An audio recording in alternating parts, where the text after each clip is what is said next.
We really like working with clients who want to meet their purpose, grow their purpose in anything where marketing can add to people's quality of life, or as we say, marketing for good.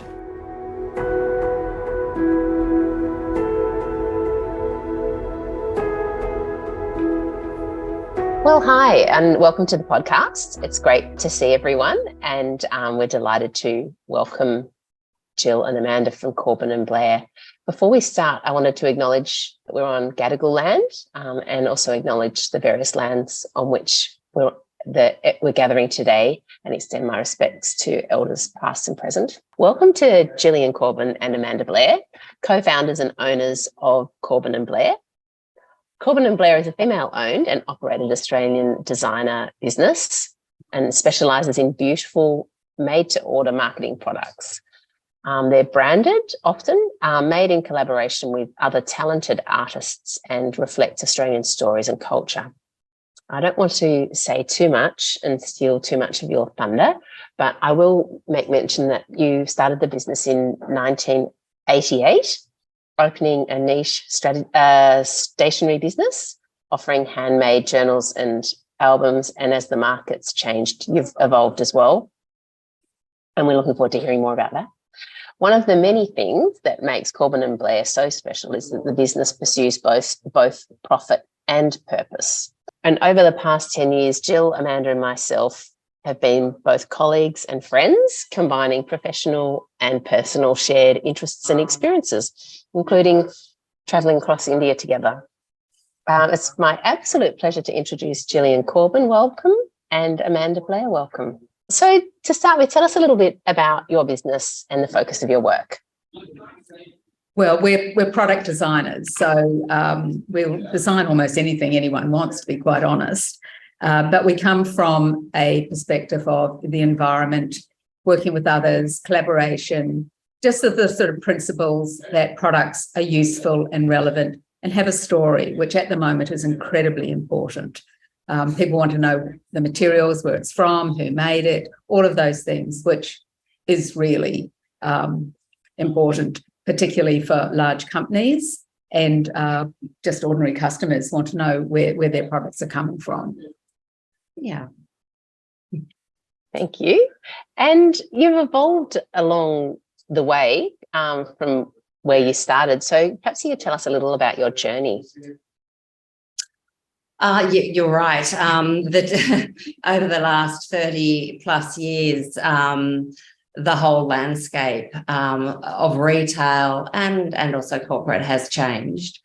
So we did start with, as you mentioned before, with journals and photo albums, and the digital age changed the photo album offering. It's extraordinary because in 2021-22, we actually did lots and lots of albums, again, because people were in lockdown and they were kind of looking for things to do that kind of, I don't know, so we had to sort of ramp up our production of albums. But also bricks and mortar stores are less and less and more online. So all those sorts of things change what we design, our whole sort of production flow, how we market. Like when we first went into business, it was a big deal to have a fax. Who has a fax anymore? You know, we've been there through the advent of Facebook, LinkedIn, all of those digital platforms. So that's changed how we market, which is actually fantastic, because as designers and people who like to create narratives, it's a really good opportunity for us. We get a lot of really positive feedback from the marketing sort of EDMs and so forth that we do, because they're telling stories. And also another change is that a lot of our clients are looking for Australian made. They're looking for products that don't leave a big footprint.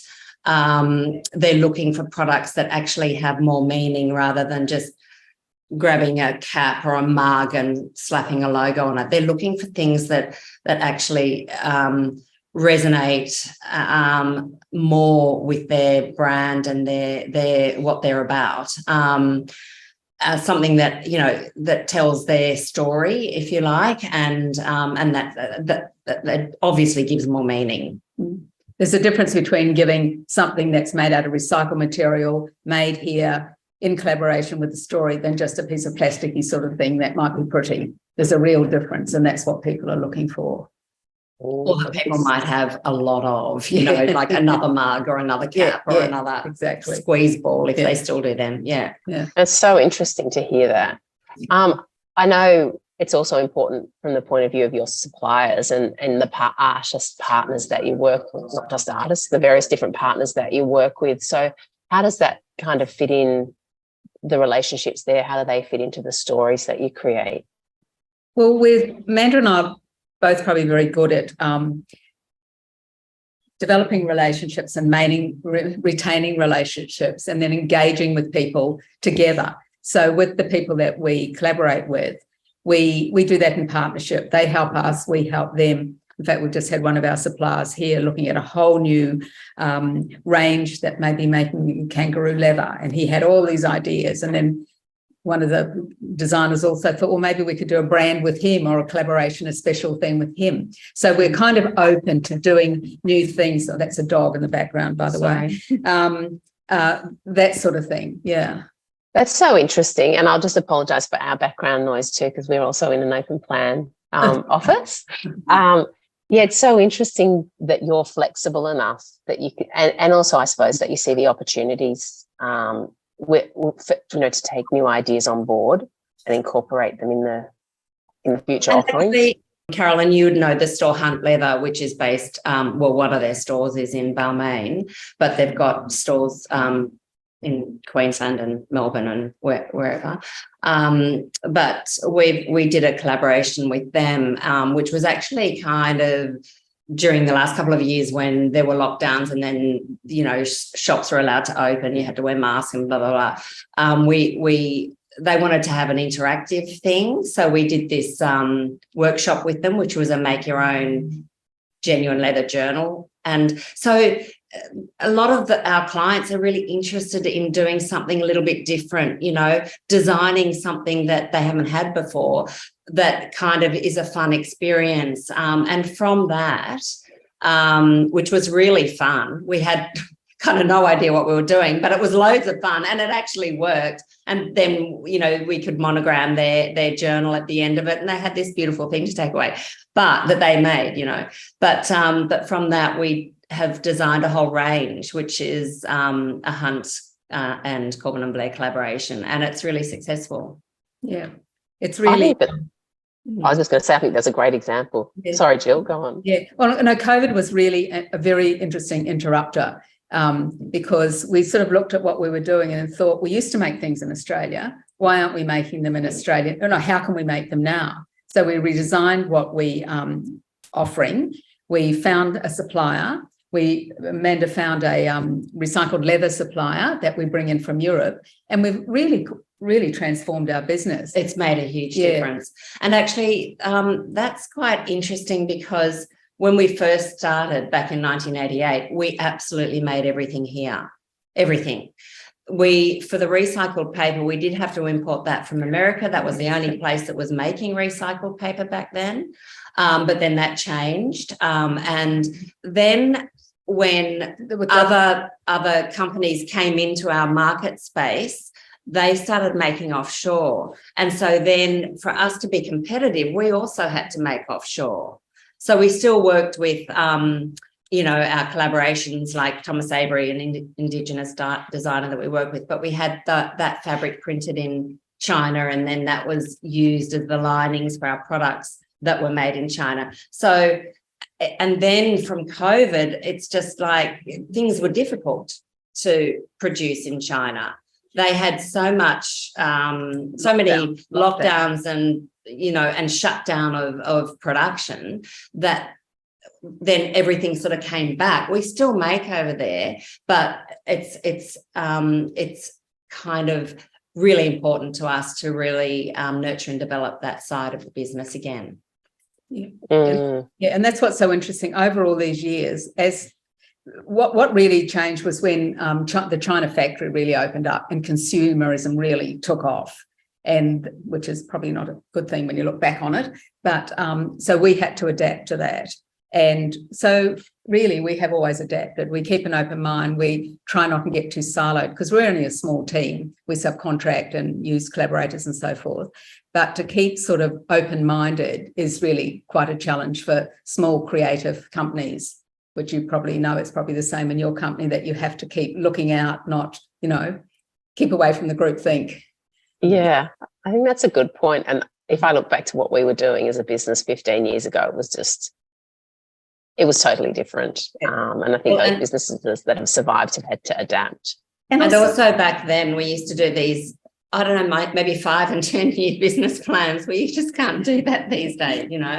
You're looking kind of 6 months and 6 months, or Yeah. When we started, I did this business planning course. It was actually a year. It was a really big course, and you had to plan 10-year business plans. I mean, for the last few years, we're working a few months in advance and just bringing in ideas.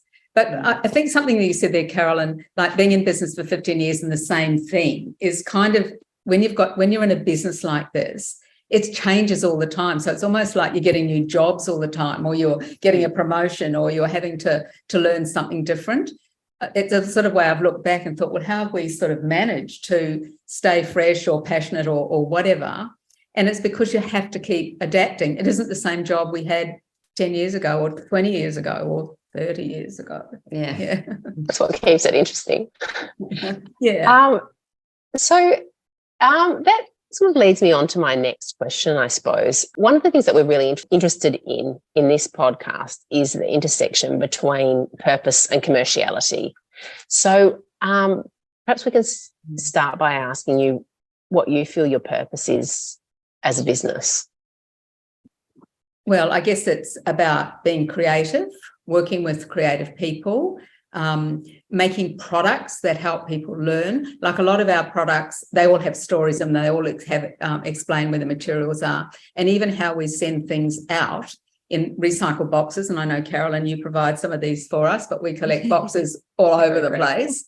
They have a story on them explaining why we do it. So I suppose on one hand, that's our boxes that go out to our Temple & Webster orders, to customers, to clients, that sort of thing. When they receive something from us, it could be in a vacuum cleaner box, but it has got a big sign on it saying why. Or a who gives a crap box. We have to be careful about where we send them to, but we put a little sticker that says, we use recycled packaging. Yeah. So in order to be in business, we actually have to be profitable. We're not focused on making money. We're focused on doing things, but it's very hard to be creative if people are ringing up and wanting their bills paid or whatever. And actually, for the first time during COVID was probably the hardest time we've almost ever had, because of lockdown and because business fell away, but we managed to get through it. So I suppose we're motivated by having fun, creating things, designing things, working with other interesting people, working with interesting clients, working with interesting collaborators, but we have to make some money in order to do that. Is that sort of what you think? Yeah. Yes, it's kind of we're so part of this business. We live and breathe it every day and have done for the last 35 years or whatever. And we share that with our wonderful staff here. We share it with our suppliers. And I have to say, with our suppliers, they're so incredibly supportive, and they really have been from the get-go, incredibly supportive. In manufacturing, back when we first started, there were very, very few females doing what we were doing. And we had, manufacturing is generally male-based, and we just had so many people that were just real mates. They really genuinely wanted us to succeed, and they kind of bent over backwards in order to kind of really help us get to the next stage, and then that really goes through to our clients as well. We get really great feedback, and we get a lot of repeat business, and we get a lot of people who have been at one job 30 years ago and they've changed jobs and they kind of, keep reconnecting and popping up over the years. And I think that's a testament to kind of like what we stand for. And I guess that's about our culture, because when we first started, like I'd worked in government, Amanda had worked in fashion and so forth, and the cultures were really different. And it just occurred to me one day, probably when we were doing it about a year, that our culture was a female culture. It was actually different. And that was sort of important. And that's what we've tried to maintain, those sort of female values, I guess, about inclusion and sharing and respect and, helping one another, learning. We're also a learning environment, which I'm not sure how you can be in business these days without learning, considering that, we've just been using ChatGPT to put our marketing words through and so forth. You're just having to do that all the time. And that's very much part of our culture and our purpose, I suppose, not only for us to learn, but because I remember in the beginning, Amanda, we'd want something from a supplier and near enough was good enough. If we wanted it brown, they had a lot of pink, so they'd do it pink. So we did some sort of seminars around total quality management, which was a big thing in those days. And all of them, and some of them we still work with, came and participated. And the ones that didn't, we dropped, because they have to be growing and learning, even in those days when the sort of growth of what we had to learn wasn't nearly as fast. That's so interesting. I think in our game, the learning factor is so important.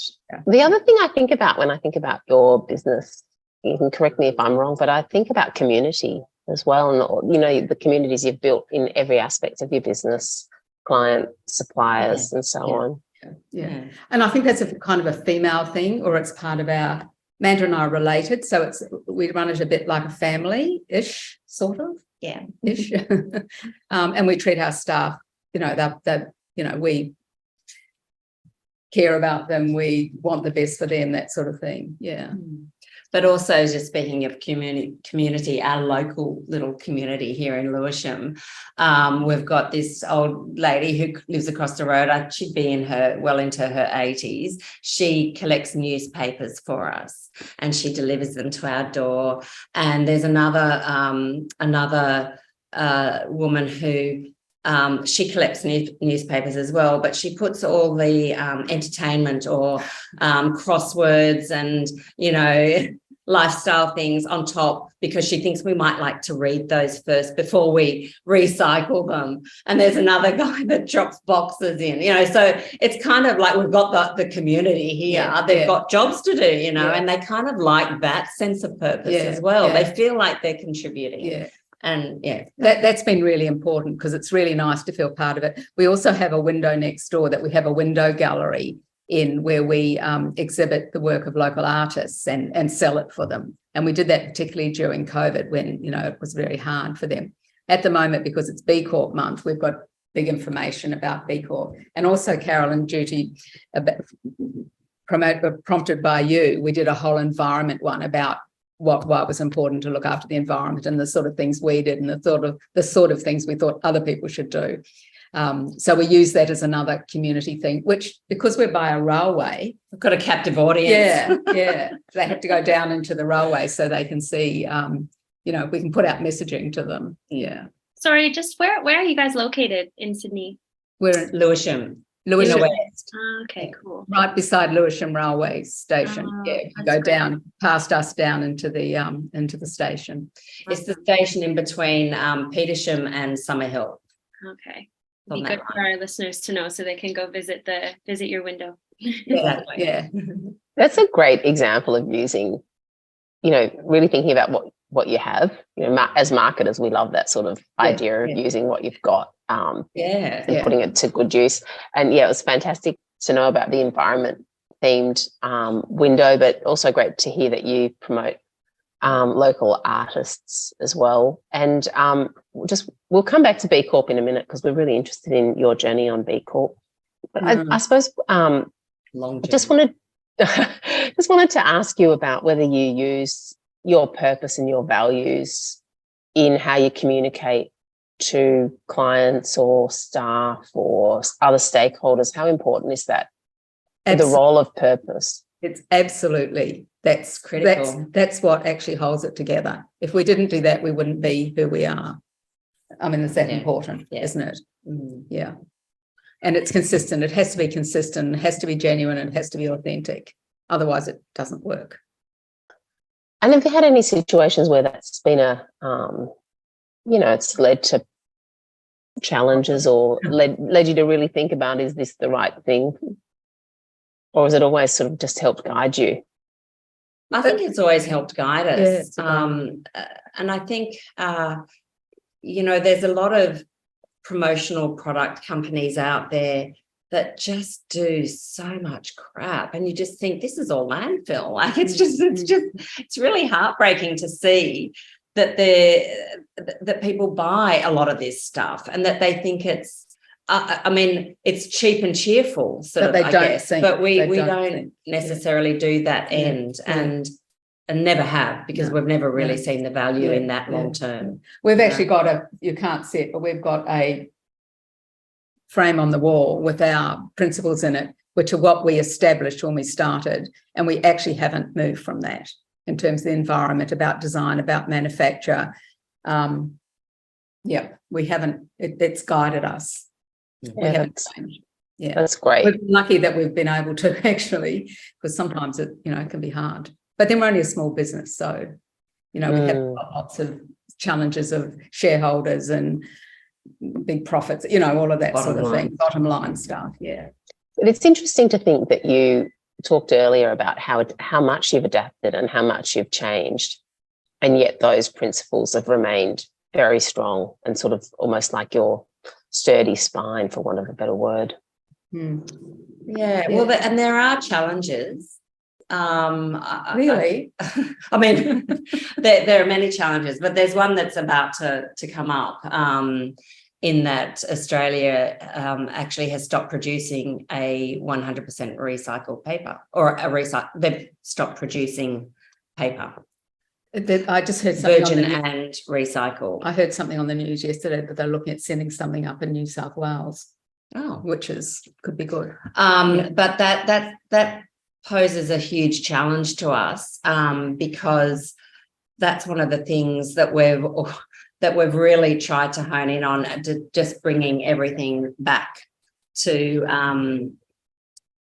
Australian made. So the paper that's in there it's milled in Victoria and it's made from 100% post-consumer recycled paper. But they've stopped manufacturing it. So there's been a dispute with Vic Forests about virgin paper. So they've stopped doing that, which means that the recycling, the whole plant is closing down. So there won't be a capacity to do the recycled paper. So we have to import that. I've actually bought enough stock to last us for hopefully another year.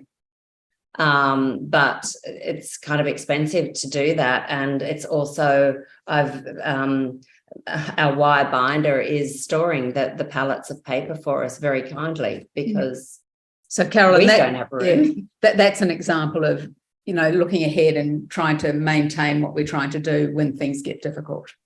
And our person that makes those things for us has prepared to store it for us, because we wouldn't have enough room for it here.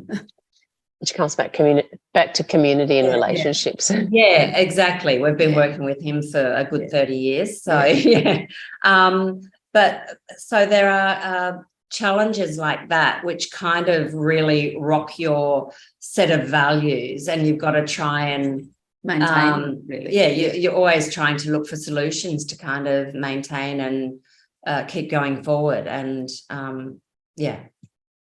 Tell us just a little bit about, I know you've just worked with such a diverse range of artists over the years. Tell us just a couple of examples of some of the wonderful people you've partnered with. Well, Studio A is an interesting one. The neurologically diverse artists group in Willoughby, who have got work all over the place in the Archibald and the Gart Gallery and all sorts of things. And we've worked with them in particular with Liberty. Do you want to explain that one? Yeah, so Liberty Insurance, they are a supporter of Studio A. And so we've done like a three-way collaboration between Liberty, Studio A and Corban and Blair, where Liberty will choose one or two or three of the artists. We're just doing a job at the moment, and there's 3 products, and they've chosen 3 different Studio A artists. And we print that lining, and it goes, it lines the product that we're making. So, and then each product has a story. This is really beautiful, this design. Oh, that's lovely. Yeah, and there's a story which may have been lost. Yeah, it has. They all have stories and explain. And it talks about the artist. So and then the relationship between the 3 of us. It's really the 4 of us with the artist as well. And so Liberty give those products out to at corporate events and things like that. So it's telling the whole story about, who Studio A are, and that Liberty are a supporter of theirs, and that sort of thing. So, and we do the same. That's one Studio A. Yeah. We do the same sort of thing with Lucy Simpson. Here's just one of her designs that we've done all sorts of things with. This is a print, but there's that's also Lucy Simpson. Yeah, that's gorgeous. Barangira, which means new beginnings, a new moon. Yeah. So, and the story comes inside about that. And we've done a lot of things with Lucy. We've done a lot of little story about each of the pieces in there. We've done a lot of things with Thomas Avery. This is one of his. This is Meeting Place. We've been working with him probably for years. It's beautiful. Yeah. And then just with a different take, this is actually an Indigenous poet, and the whole poem's inside, and then part of the poem is on the front. So I don't know if you can see that, but part of it is blind blocked up there, and then part of it's white. Oh, that's a name, and that's yeah. So it's gorgeous. They obviously get paid for their contribution and all of that sort of thing. Recently with Thomas, we had a client who wanted him to do a canvas, so we sold canvas. Was Thomas Avery. Several $1,000s that we got for him. We don't take anything extra for that sort of thing, but yes, he did that. And it was like a huge canvas of a design that we then did on their books. Yeah. So it's all about connectivity, and so that was the whole meaning of the artwork. So it's up in their showroom or meeting room up in Queensland, and then all the staff have these beautiful workbooks that have got that design on the books. It's really beautiful. It sounds like a great, really another really great project. Yeah. We've done that a lot with a lot of different artists. This is another thing that we're doing. These are little bookmarks, which are very cute, and these are made from offcuts. So we try and use every little bit of leather we can. See, there's a wombat, a kangaroo, and a koala. And then now we've got a set of birds as well. But so we use as much leather as we can. What we can't use, we've finally found somewhere where we can send it down in Melbourne, where it is made into other materials, hopefully a material we can use, as yet not, but into sort of insulation, that sort of thing, so that we're trying not to waste anything. Which is why we recycle boxes, newspapers, cardboard, card. So out of either this is the recycled leather. We make genuine. We make little things. So we try and use the whole sheet, and then with a hide of leather, which is obviously quite a odd shape.